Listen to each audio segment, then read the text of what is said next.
But first, let's talk about oil. So what's interesting is that oil production here in the U.S. did grow. It went from 11.2 to a little short of 12 million barrels per day last year in 2022.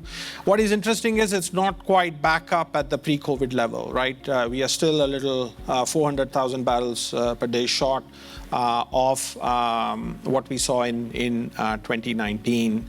But we are fairly optimistic about what's going to happen to crude oil supply and production growth here in the U.S. We think it'll grow at about 4% or so here. We, of course, showing a range here. I think our lower end of the range is probably a little bit more conservative than what we actually believe. But we want to kind of cover the broad range that we expect is likely going forward. The only reason we have a fairly conservative view is because there is some risk associated with an economic slowdown, with an economic recession. It feels like there is the only recession that we are seeing out there is in terms of optimism around the economy, but the economy seems to be actually humming along. So they probably, hopefully, which is good news, right? We all hope that it's just a little bit of a slowdown as opposed to a proper recession. But that's obviously going to have some sort of an impact on what the outlook looks like. If you look at the near term and you look at, okay, where is this supply growth going to come from? Permian continues to be a dominant theme, and that's where the bulk of the production is. And as Permian consolidates and as scale grows in the Permian, obviously growth is going to start tempering down, which is why you see some of the other shale plays like Niobrara and all growing a little bit faster. We think that there are some interesting tiebacks and other offshore-related expansions that are coming up that will also drive up some of the offshore supply growth in the U.S. here. But in terms of the big impact on supply, it's really Permian.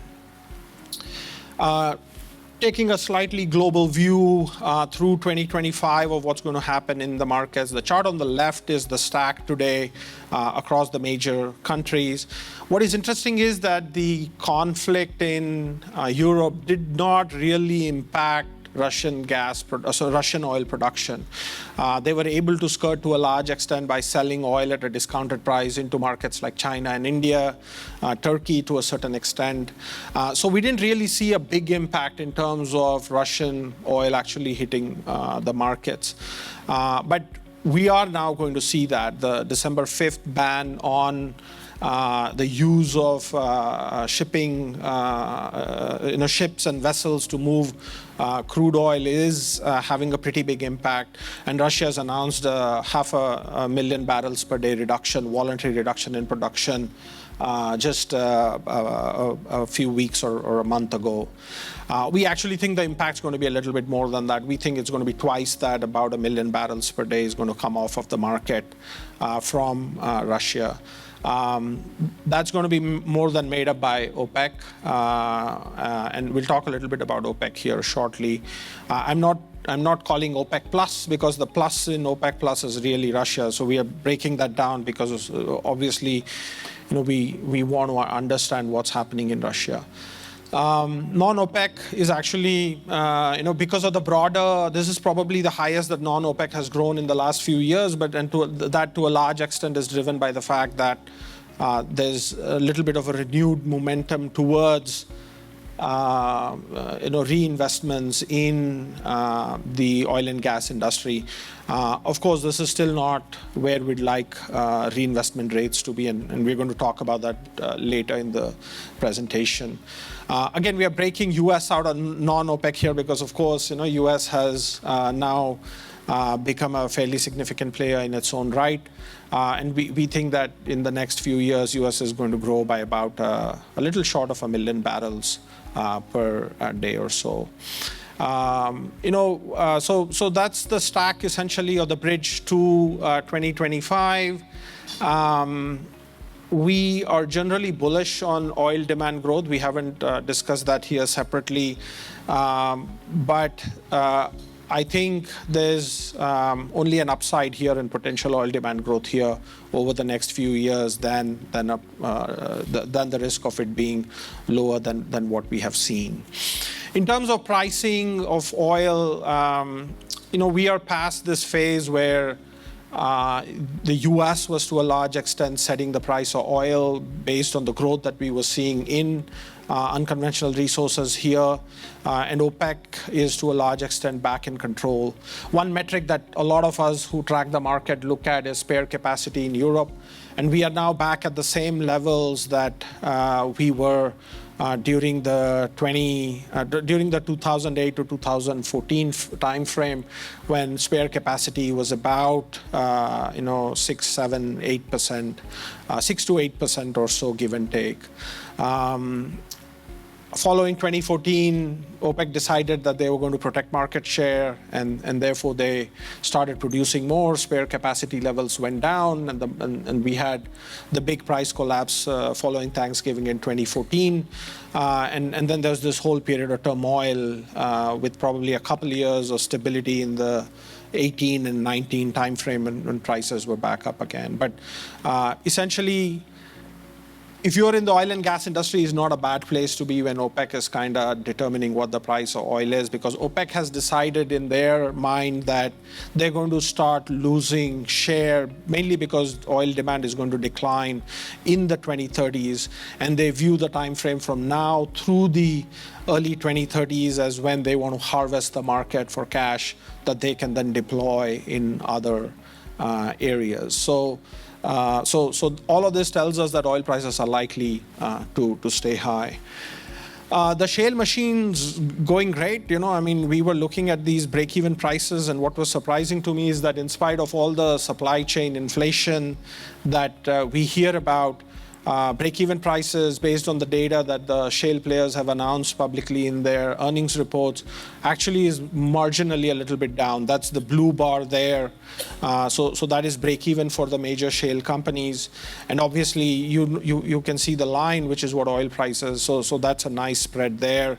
And it's remarkable that the E&P operators are able to continuously deliver very efficient cost structures in terms of producing oil.